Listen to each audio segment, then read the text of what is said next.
Hey, this week on the Shooting Straight Wrestling podcast, Lesnar opens up about his contract, Snoop is out and about, and a top NXT talent has surgery. This and more when we come back. But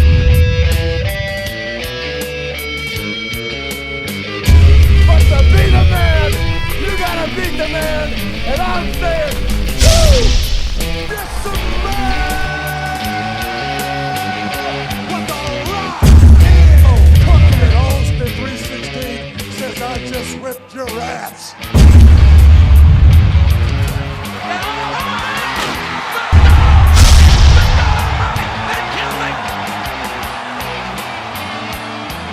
Hey, thanks for tuning in to the Shooting Straight Wrestling podcast. I'm Brian Brown. And I'm the Red Scorpion, Mike Martinez. Oh, we got some stuff to get into this week. As always, kind of for whatever reason, a slow news week. How was your week? Not bad. Slow week in my life as well. Just in general, yeah. It's funny how wrestling imitates life. You know? Very much. Yeah. So we'll get into Raw this week. Got some highs and some lows. I think a little more lows than highs. Mainly lows. Yeah, we'll cover it, and we're actually going to get into a couple other things other than that. So you want to start off with Raw? Yep. All right. Kick it off with Raw. Here we go.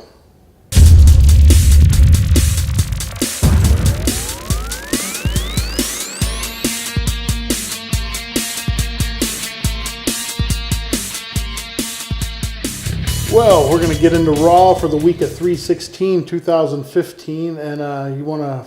It's a very special 316, by the way. I didn't even think about that. What did you think? What was your opinions on Raw this week?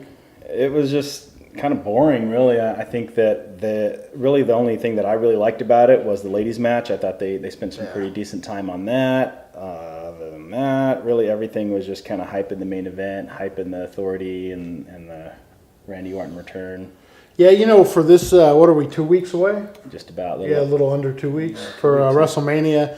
I don't know if it's because of the network now that they're not really fishing for pay-per-view buys. Like, do they feel like they don't have to hype it as hard as normal, or is it just... Good question.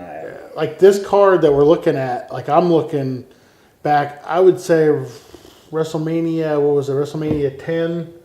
When, was it Brett and Yokozuna and Lex Luger and Yokozuna? I mean, that was a horrible card. And there was some other ones that, like, I mean, we're kind of, the way the talent's looking, we're looking back in the late 90s early 90s when it was just horrible. Yeah. Yeah, like, I'm not really excited. What sucks, too, is the talent's really good right now. The talent's pretty deep. It's just the storylines and everything is just kind of, everything's focused around the Authority. Just about every match has something to do with the Authority in it.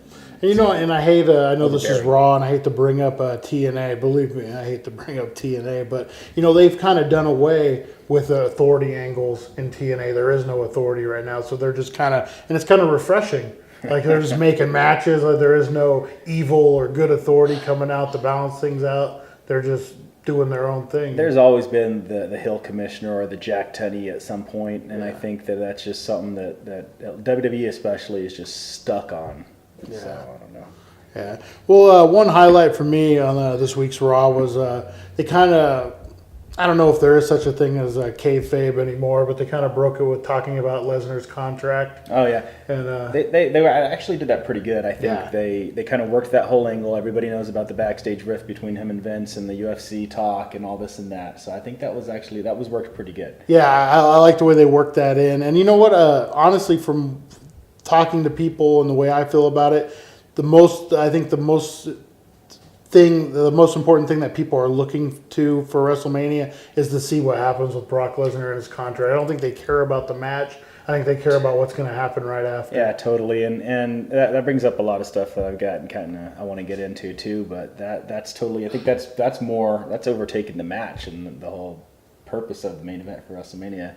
Yeah. I think is all about what's Brock going to do. Yeah, and that's really the only unknown factor that you have going in the WrestleMania. We're going to go down the card later on, but I think you can predict every outcome of every match, hands down, no problem. And I think that is the only question mark in there, is if he doesn't go to UFC, if he has re-signed or is close to being re-signed, is he gonna drop the belt or not? You know, I think that's the only what if factor that there is. Yeah, that's absolutely right.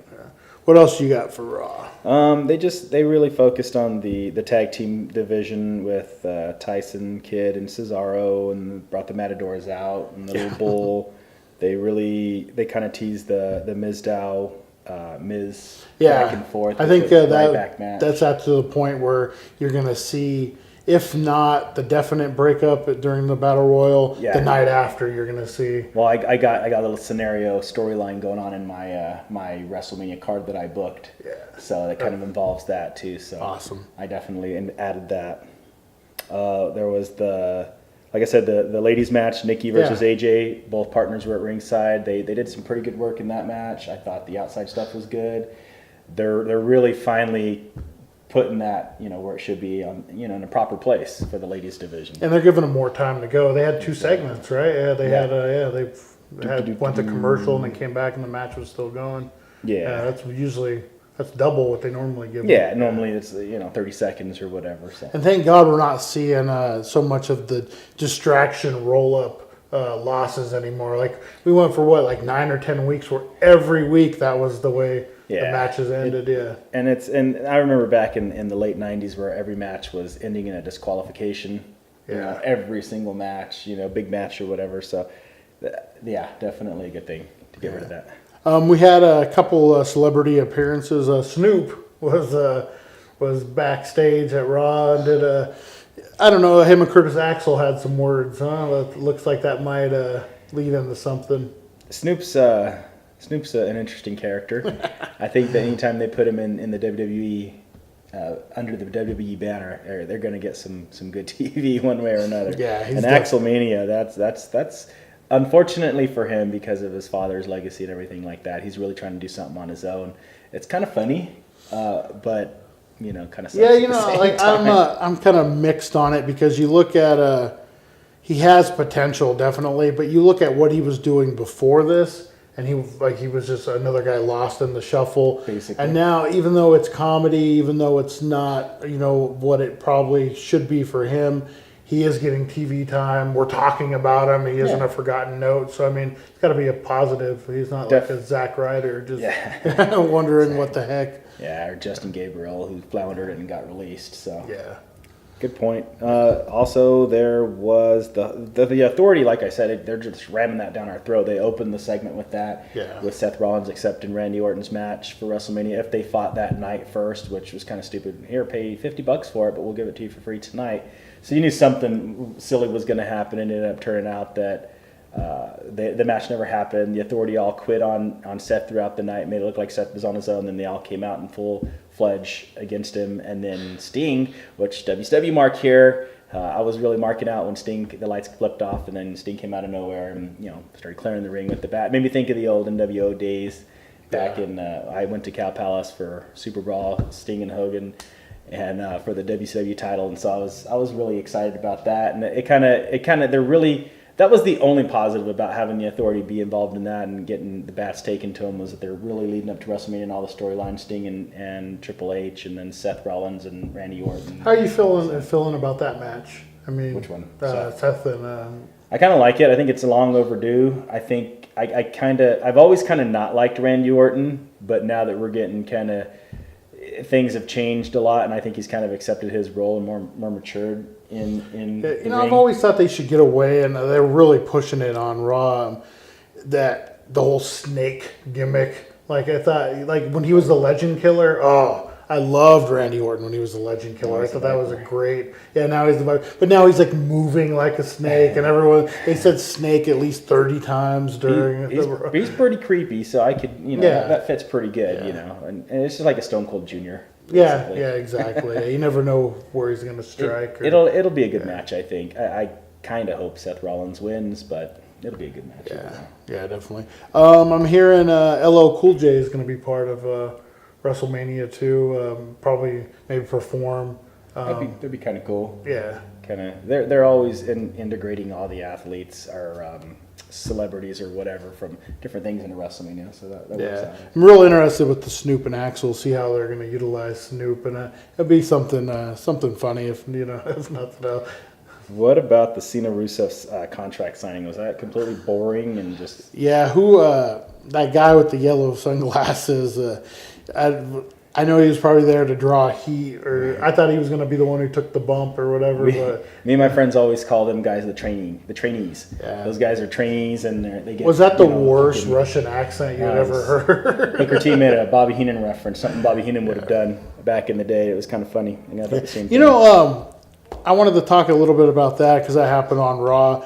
The 3-man team for announcing, it does its job, but like Michael Cole had missed what time WrestleMania was going to start, and like any like ESPN, any other sporting event, they would have moved quickly on from that, and then corrected it and moved on. Oh my God, JBL would not let that go. JBL does it a lot though. Yeah. He'll really just exaggerate. For me, it kind of takes away from the show because they're digging into each other. They're not calling the matches. They're just making fun of each other instead. It's definitely not Tony Schiavone who gets excited about Juventud versus Psychosis. I mean that used to excite me because he was, and Jim Ross too was always excited about a match. But man, I missed Jim Ross.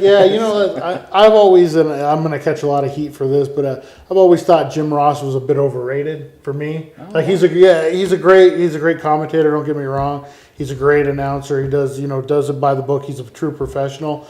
But for whatever reason, I've just thought people think more of him than I have. For whatever reason, that's just my opinion. So then, here we go, face to face right now. Calling you out. Who's your favorite announcer of all time? Then commentator. If it's not Jim Ross, then who could possibly be better? You know what? Yeah, you did call me out on that because I'm definitely not a fan of Tony Schiavone. I hated those days of. Foley's gonna put butts in seats. Yeah, and I hated the way they played on the NWO when I remember when Starrcade happened and they won most of their titles back. Sting won the title, and like they were just like a bunch of little kids. Look at the NWO! You don't have no titles no more. That's not what an announced team is. It's just I don't know. So you know what I mean.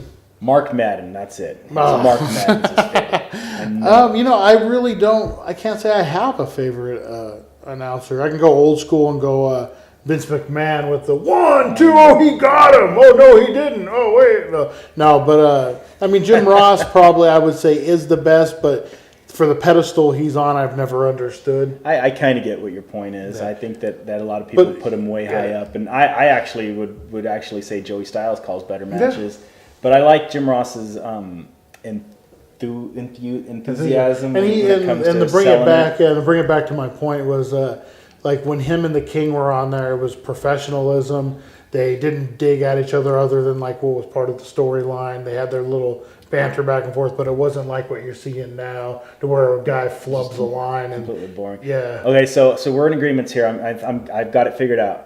Gorilla Monsoon and Bobby Heenan, best commentating team ever. I would say, I would definitely say that. Prime time when I was a kid, prime time wrestling, that was it for me. Like I loved prime time. Those and they would go at it, but they wouldn't take away from the match. They wouldn't take away from the show. Yeah. Bobby Heenan has one-liners, ham and egger, and all those humanoids. Gorilla Monsoon gets so irritated. Yeah. And I like about Gorilla Monsoon. I remember even what has it been 20-something years, if not longer. He would really emphasize winning a match. I remember him saying, "Well, you don't know what it's like when you lose a match and you don't get your money for you don't get to cash that winner's check and you go home to mama and have to explain that you didn't win that night." Like it made it a legitimate sport. People were like, "Oh my gosh, really? That's a good point." There's more than just winning and losing. It's a financial situation going on there. Yeah, and I was probably like 12 years old, thinking, "Oh, those guys don't." Poor guys. Yeah. Poor Brooklyn Brawler. Oh my goodness. Are you ever going to get paid? Yeah, exactly. All right, so with that being said, we'll hold off on the news and rumors now. I think, do you have anything else for Raw that you wanted to cover? Not really. SmackDown, I was just going to cover really quick. There was basically everything that the fallout from Raw basically went into SmackDown, the Intercontinental title. They had a gauntlet match, the Brie and Paige match, the tag team title. They basically focused on that. And then, of course, the Roman Reigns situation with Mark Henry. Basically, that's all they really did. It wasn't bad. They really just touched up on what happened on Raw, and they're really just paving this WrestleMania story with every inch of television that they can possibly pave it with. Yeah, and we kind of went over, we kind of skipped over it, but when we touched on it a little bit, did you want to add anything to the Cena-Rusev contract signing? I mean, other than it was completely horrific and boring, no, that was it. Yeah. What do you think could have made it better? You think if Cena put the guy through the table? Possibly, but I mean the contract signings are just so overdone. So I'm so done with the contract signings. Just freaking.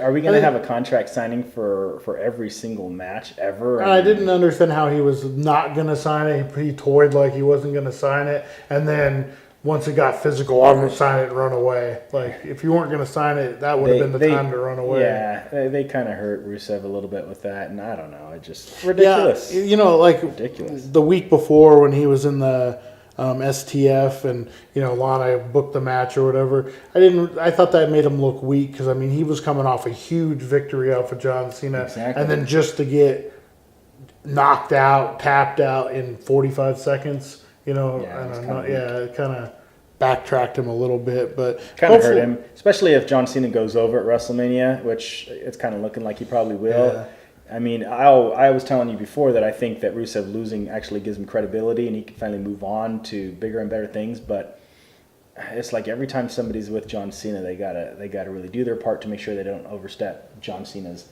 high and mighty shadow, Yeah, you look at Bray Wyatt last year and that WrestleMania match with him and Cena. It almost looked like he took a step back after. He should have beat Cena at WrestleMania, in my opinion.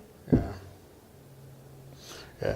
Well, we'll hold off on news and rumors right now. We're going to run a little long on this segment. We were talking about WrestleMania and we were kind of spitballing around about what if we were booking WrestleMania. What it would look like, and I'm thinking let's go back to the Royal Rumble and book it from there, and see what our cards would look like, and if we were going to be the booker.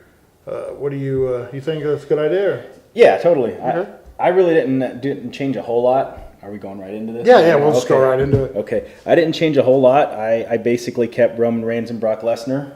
I kept Roman Reigns winning the Royal Rumble because right now, to me, I still like that better than Daniel Bryan because Daniel Bryan did all this last year.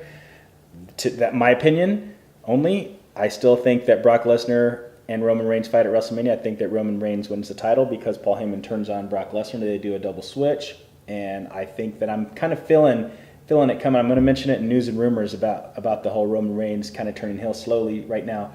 But I really feel that's what's coming on. I would do you want to add your main event? Or? I probably would have done something at the Rumble. I wouldn't have had Reigns win it cleanly. I wouldn't have. First thing I would have brought Daniel Bryan back at the Rumble. I wouldn't have had him wrestle a couple SmackDown matches and gotcha. I would have had his first appearance come in, Makes and sense. I wouldn't have buried him definitely in the Rumble. I would have either had similar to Lex Luger, Bret Hart double elimination that year that they did, or someone comes in and there isn't any definite winner. Like someone comes in and they both get eliminated somehow.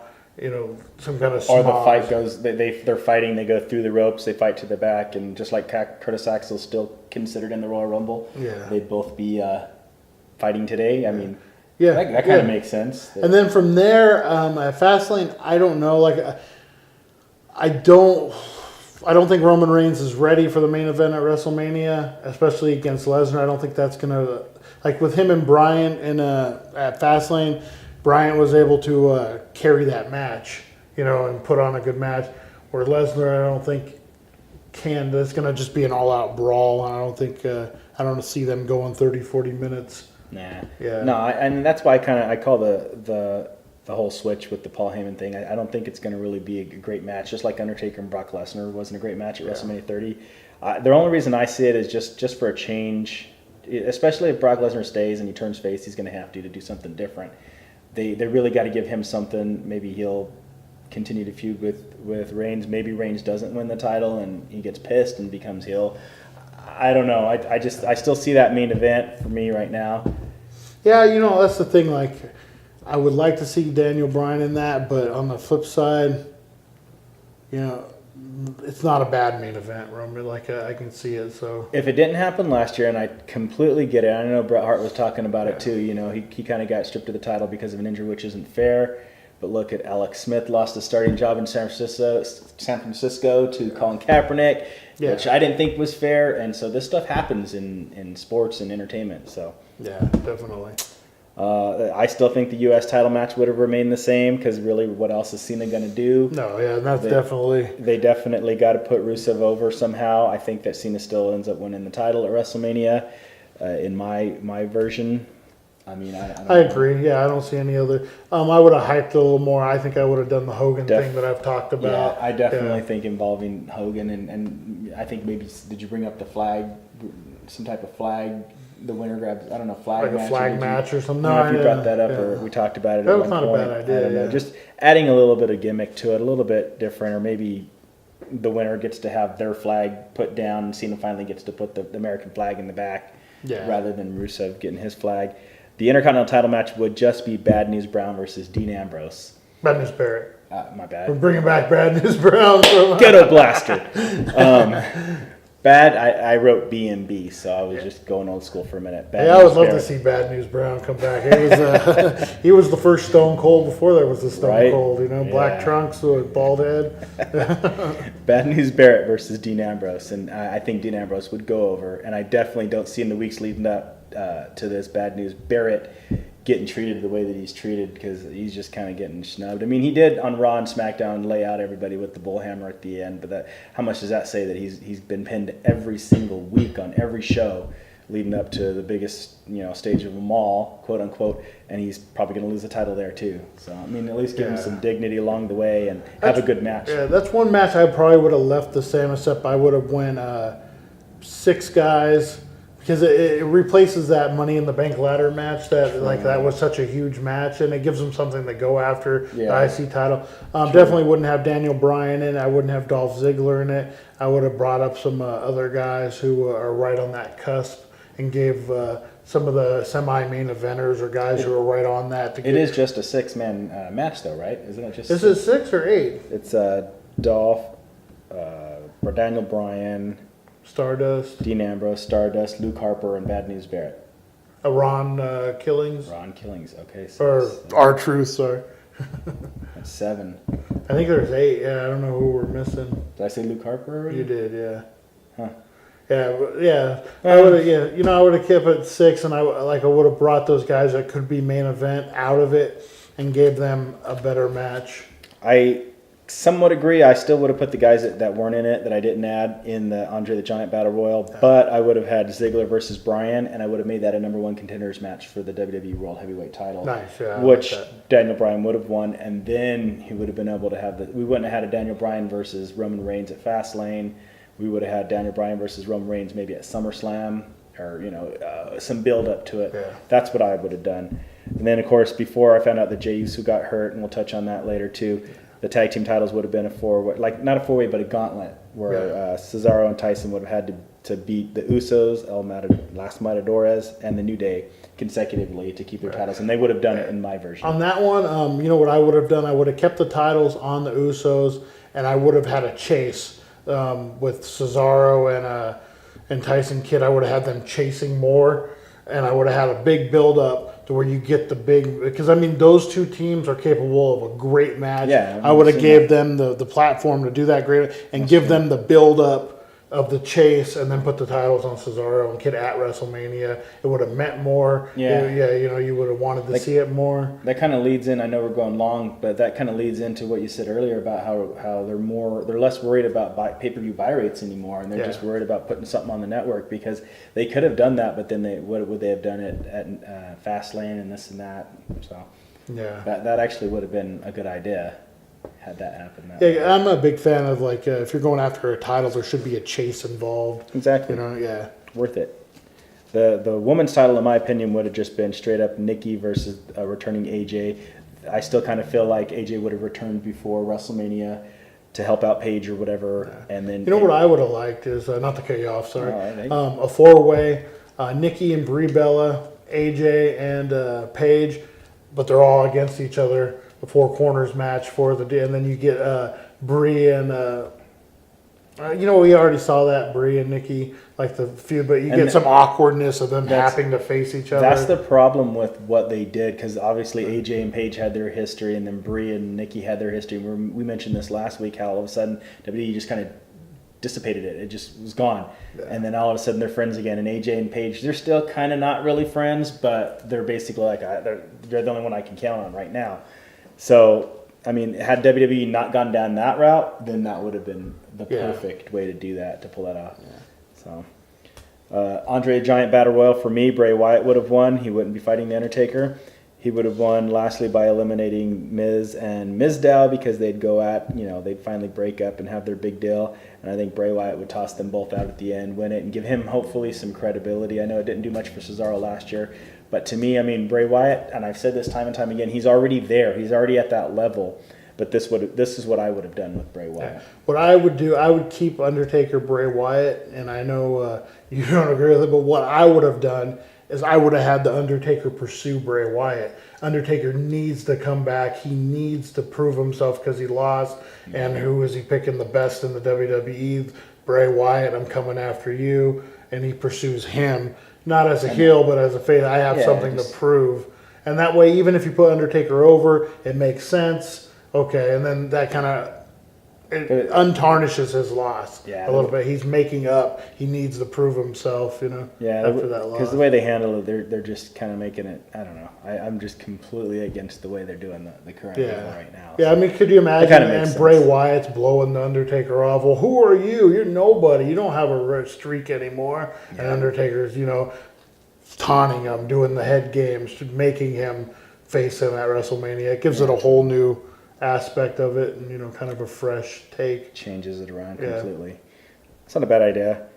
I definitely would have put in I think Ryback, Eric Rowan in a mystery person versus Seth Rollins, Kane in the Big Show, and then the mystery person would have been Randy Orton. I would have saved his return for WrestleMania. Yeah, definitely. They had to finally win over, and I would have had Goldust versus Stardust. I'd have continued that feud, being a retirement match. Stardust would win, maybe at the end.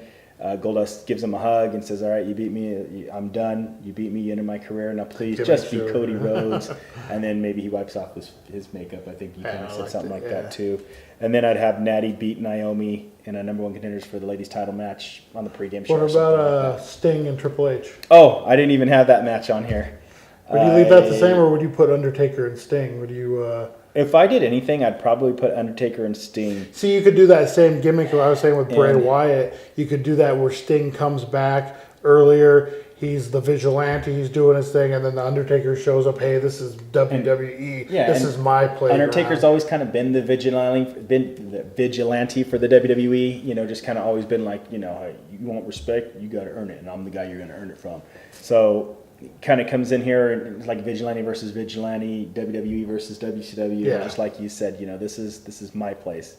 You did all that stuff in WCW. I don't care. This is my house. Yeah. So and then he gets that match that everyone wanted to see. Anyway. Then people completely forgot about the streak ending. Everything's completely out of their heads, and they're like, "Oh my God, Sting's here, Undertaker's back." It's more exciting. I completely forgot. WCW, WWE, it's the two mainstays. To me, I would have way rather someone like Undertaker representing WWE than Triple H. And I like Triple H. I'm tired of Triple H. Yeah. Completely tired of him. Yeah, definitely. So. Yeah, that's pretty much all I got, too. So that was Raw for this week and our WrestleMania booking matches, I guess, if you want to call it that. Dream fantasy booking. Yeah, how we would do it.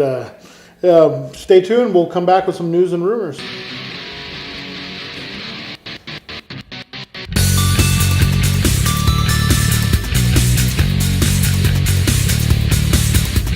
Hey, we're back for this week's news and rumors. Got some stuff to get into. Do you want to start off? Basically, I think the deal with the fans at ringside at Raw this week, getting not really kicked out, but told they had to change their clothes. They were all dressed up as some pretty cool characters. Yeah, so the people who don't know about it, we'll go into it. There was a group of 6 of them. So it was something like that. Yeah, six fans, and they all dressed up like their favorite characters or just WWE Hall of Famers. You had the Macho Man, Ric Flair, IRS, like a whole Jake group the of Snake. Yeah, and they were good too. If you watch, they're in the front row, the camera side, and they were good outfits. They stood out. It was pretty cool. Well, I guess at one point security or the management or whoever came up and gave them circa 1990s John Cena outfits and made them change because what was the reason you're hearing? Basically, it was a distraction on TV. They wanted to focus on what they're doing, this build up for WrestleMania, and it was a distraction. How? I don't know, because those are all WrestleMania legends. Yeah. And it's cool. I mean, you pay all that money to be on Raw in the front row, and you can't even have freedom of expression. And you know, when we went to, I think it was Raw. You know, it might have been a house show, so it was a little different. A guy had dressed up like Bray Wyatt, and we were walking out, and he was in front of us. Him and his wife was dressed up like Eric Rowan. It was even funnier if you could picture that. She was a little woman too, it made it even funny. But they ended up, someone from WWE came up and gave him a free 3-month pass for the network. Because they had the best outfit, is what he said, and I overheard that. So I mean, they're encouraging it, but then I guess when it comes to video production, you're on camera. Yeah, I don't know how that's distracting. I guess maybe they felt the storylines are so boring right now that people that are dressed up like classic wrestlers would be more entertaining than what they're writing. It was a rough Raw, so I mean, probably those guys probably were more entertaining than some of the segments that we had to sit through. Speaking of entertaining, what about Kevin Owens from NXT and Jey Uso, one half of the Usos, both out with injuries? How long do you think they're gonna? I'm hearing on Owens 5 to 6 weeks. They were saying that it might have been just to go in and clean up his knee, not so much the injury, because he's the title holder right now down there. So I mean, 5 to 6 weeks. We'll see if that's what it is. If it was just to clean it up, to scope it out, then I'm sure. Pretty fast recovery. Jey Uso's shoulder were probably going to take a little bit longer than that. Yeah, how do you think that's going to affect the WrestleMania card? They'll cut him completely out. It sucks because even though they've already done it, they've already had the titles, and their run's kind of over for right now. They definitely would have been the way better match, or at least they would have provided some spark in that whatever type of match they have for WrestleMania set up for the tag titles. Yeah. So that really sucks for them. They're a talented team. They would have added a lot of pizzazz to that match. Yeah, totally. That sucks. Let's see. Dixie Carter, one of my favorites, tweeted out today about Samoa Joe. Wishing him well, that this is going to be the last episode he'll be on Impact, even though he's been away from the company for 2 years, 3 years. 6 weeks. Yeah, he showed up at that Ring of Honor show a few weeks ago. So, I don't know. You know, I'm not a fan of Dixie Carter. I don't think she knows how to run a wrestling company. Obviously, to address it now is kind of weird, but I mean, that's what you get with TNA. Yeah, basically. Yeah. That's odd. But speaking of total nonstop action, Impact Wrestling, Kurt Angle made a statement earlier today that he thinks his career thus far in TNA has far outweighed and is way better than his career ever in WWE. And then did he pull the tweet the next morning and said he was drunk or somebody else hacked his account? No, he actually made a comment that hopefully WWE calls next year so he can go back and finish up there. Yeah, I don't see him passing the... Yeah, that was on the thing that I read too, is he'll never pass that physical. And why say that your TNA career has benefited you way better this far than your WWE career? Now, maybe from a standpoint of he's been able to work a lot less in TNA and not been the main focus like he was there for a while in WWE, but when you get the distinction of becoming the top dog, that's kind of what comes with the territory. You know, you got to have that heavy workload. So, I mean, I don't know. I like you said, I don't know what his tweet will be tomorrow about that comment. Yeah, and you know, I think who was it? I think it was Rob Van Dam had made a comment when he was wrestling for TNA where people would come out to him at the airport and be like, "Where are you, man? Did you quit wrestling?" He's like, "No, I'm wrestling for TNA." Well, what's that? What's that? We don't know what that is. That sucks. Yeah, so I mean, and obviously there's a different. You know, it's two different companies. I don't think they should be competing with each other because it isn't competition. No. But, I mean, when you're talking about career-wise, mainstream and not mainstream and what it's done for your career, I definitely would think that WWE did more for his career than TNA ever did. Yeah, absolutely. And the Hall of Fame induction gets a new... What are we up to, 20, 21? I'll let you say the name because I'll struggle with it. I'll try. Tatsumi Fujinami. Okay, he's a early WCW guy, NWA. Like I know he's big in Japan, but he made some appearances. Wrestled Ric Flair a few times. Right? A lot of when they did their World Cups and stuff like that. He made some appearances, and I guess WWE feels like he's done enough in Japan that he's credited with the Hall and of I Fame. think I like the way WWE does that too. As a lot of people criticize it being a company's Hall of Fame, but yet you look at Abdul the Butcher, Vern Gagne. There's people Carlos people who've never had any affiliation with WWE is in there. So I think it might be a slow process getting some of these guys in that people feel deserve to be in. But when you're doing a class of X amount of guys every year, it just gets too many. I think that not that I wouldn't knock his induction at all, and I definitely think he deserves it. But there just seems to be a lot. Larry Zbyszko was added last week, or maybe. And then there's even the this rumors week. of Kevin Nash that will round off the card. And what I'm hearing is they would close with Kevin Nash, not the Macho Man, which I understand because Macho Man's passed. But I mean, I think he should be the main event. I think look at the two careers, Macho Man definitely is the stronger. Honestly, I was hoping they were going to close with the Bushwhackers, but now you've just gone and effed up my. You know what? We got a little time since there isn't a ton of rumors. The thing I love most about the Bushwhackers, and I don't know if they'll talk about it because they really never have, is when they were the Sheep Herders. Those guys were hardcore. Make Mick Foley blush. Those guys were 27-time tag team champions. Yeah. They couldn't accomplish that in WWE, but they did it as the Sheep Herders. Yeah, and you look at the two personas back to back. I mean, those guys were in barbed wire, razor blade matches. I mean, just death matches. And then they come and they're licking people's faces in WWF. They licked my face when I was about Did they really? Yeah. Front row, Sacramento Arco Arena. And you never washed the face again, did you? No, I washed it like as soon as I could. As soon as I could get to the bathroom. Yeah, so hopefully they have some. I'm sure those guys will have some great stories, and should be a pretty interesting Hall of Fame. As long as they don't say Hongi, I think I'll let it slide. And then there's a little bit more about Bill DeMott. Of course, he was let go or resigned, I guess would be the politically correct term. Yeah. I'm hearing that he wants to speak. He wants to get his story out there, but the company's not going to let him because they're expecting a couple lawsuits coming their way, so they want to cover all their bases. A couple. And, on Colt Cabana's podcast, which if you guys haven't checked that out, you need to check out Colt Cabana's podcast. He, without saying him per se, because he is under that lawsuit already. Gag order. That CM Punk, he's being sued by the WWE doctors, so I'm sure he doesn't want to, put himself. But basically, he said that he was called the Jewish slander name a few times by Bill DeMott while he was down. Fed yet, you're barely employed, it's day to day. If you go and complain to the main office, they go and tell Bill DeMott, and then Bill DeMott makes your life a living hell if not, and buries you, and you never get called up, and who knows. Yeah, so that's probably why a lot of these guys didn't say anything. Yeah, and we touched on this a lot last week, and I'm kind of 50-50 on it. I think we touched on the society being the way it is, and that's kind of where it's coming from nowadays. Whereas before, you look at any sport, professional wrestling included, you just kind of you do what you got to do to feed your family, and if you got to put up with people barking in your ear, or if you're hurt, a lot of jobs are like that. Not just professional wrestling. I worked a day job a few years ago, and my boss was miserable, horrible guy, made me feel bad. Yeah, but you just suck it up, take it, and collect your paycheck. That's the way you got to feed your family.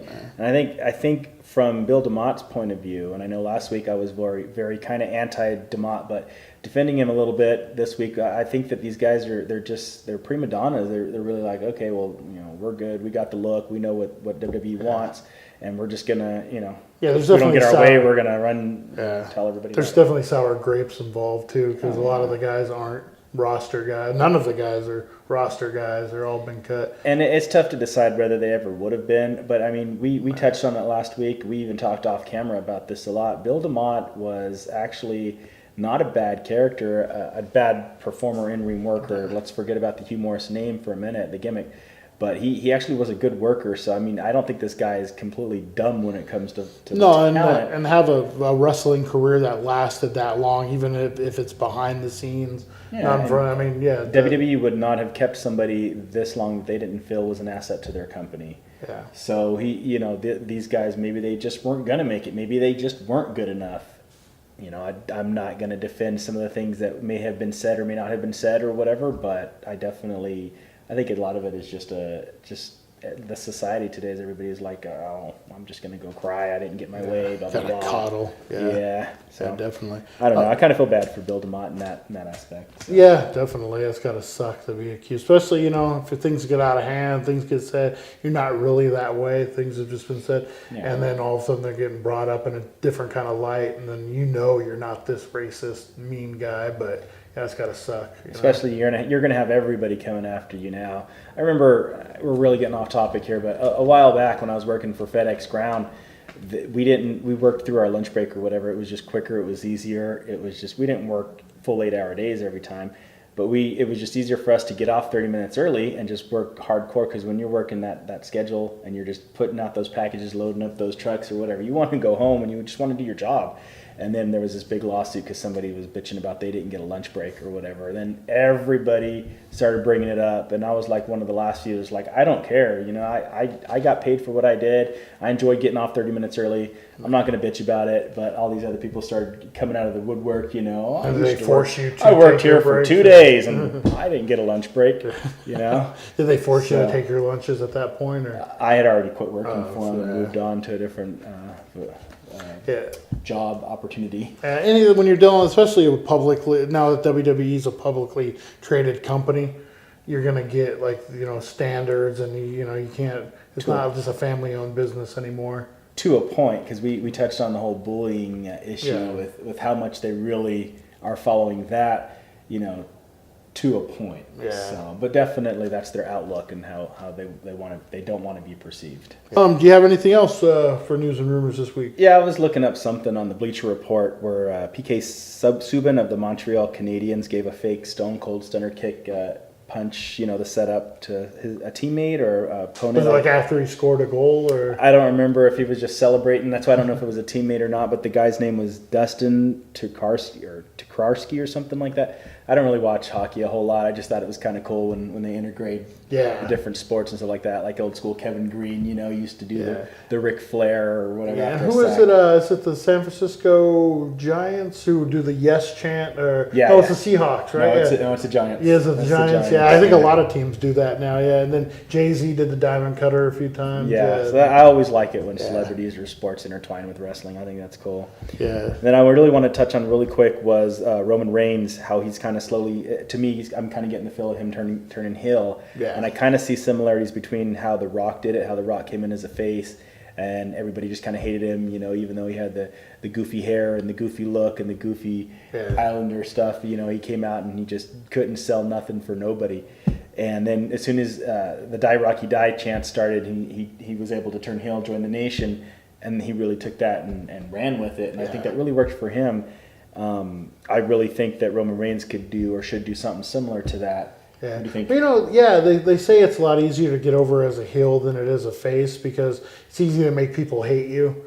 And it's a lot easier to make people like you because you're trying too hard to make them like you. And I think that's what both guys have done or are doing. Yeah, and and that's a good way to cut your teeth too. You become heel, you're saying these things, people hate, and you kind of can learn to feed off the crowd and what it takes to get the crowd's reactions and stuff as a heel. And then when you become face, turn that over. Kind of opposite. Yeah. And really with the Shield, they kind of didn't have that opportunity. They came in as the authorities, guinea pigs, and they really were this badass team.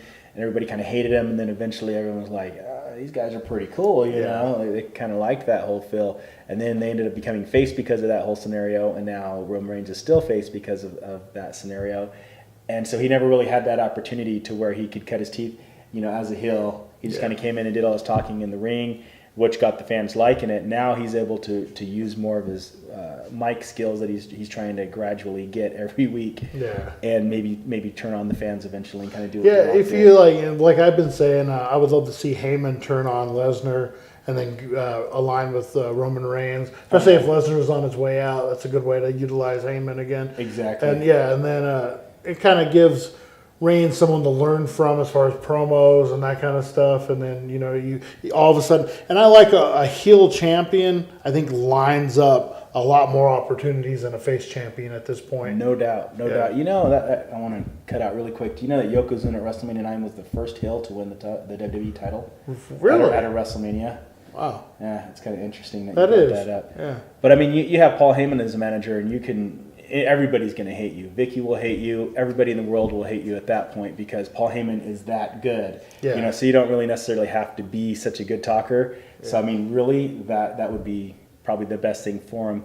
Plus, I mean, he can get in his bleed at speeches here and there. Yeah, and is he really, as a face, is he selling a ton of merchandise as it is? I can't say. To me, their biggest run at this point is always going to be with the Shield. Now, like you said, until he has a good heel run, and then turns face eventually, like everybody does. Yeah, see, so if he turned heel, they wouldn't really be losing a lot in merchandise sales. No, not at all. I think that's one of the reasons you'll never see Cena go heel is because all the stuff he does, good guy stuff, his merchandise is always number one. Yeah. There's no reason to turn him heel. You're going to be losing money by doing that. Completely. Yeah. So, you're right. Roman Reigns, in my opinion, needs that heel run before he can be a good face. So. I think that would pacify a lot of these people who say he's not ready to be champion. You turn him heel. You let him run with the title for a while. I think you got some good matchups coming down. You got him and Dean Ambrose, him and you got a ton of guys who are right there who could be world title contenders. You're set up for the next 7-8 months. Yeah, and he could totally work something better with Daniel Bryan because they kind of fed off of it, but it was more of a friendly fire thing. So I really think that the comparisons to him and how The Rock did it are kind of exactly right on. I think that's how they'll do it, and I'd love to see The Rock come out there and endorse him after he wins the title or something, and him just knock The Rock out with a Superman punch. I think that'd be awesome. That'd just be the icing on the cake. Could set up for another next year's WrestleMania. Return, Yeah. I mean, hey, there you go. Yeah. Well, I think you got anything else for news and rumors? That's it. Yeah, that's pretty much all we got for this week. Thank you for watching. Be sure to like, subscribe, and to share. And tune in next week. We'll have more results, news, and rumors. Thanks a lot, and we'll see you next week.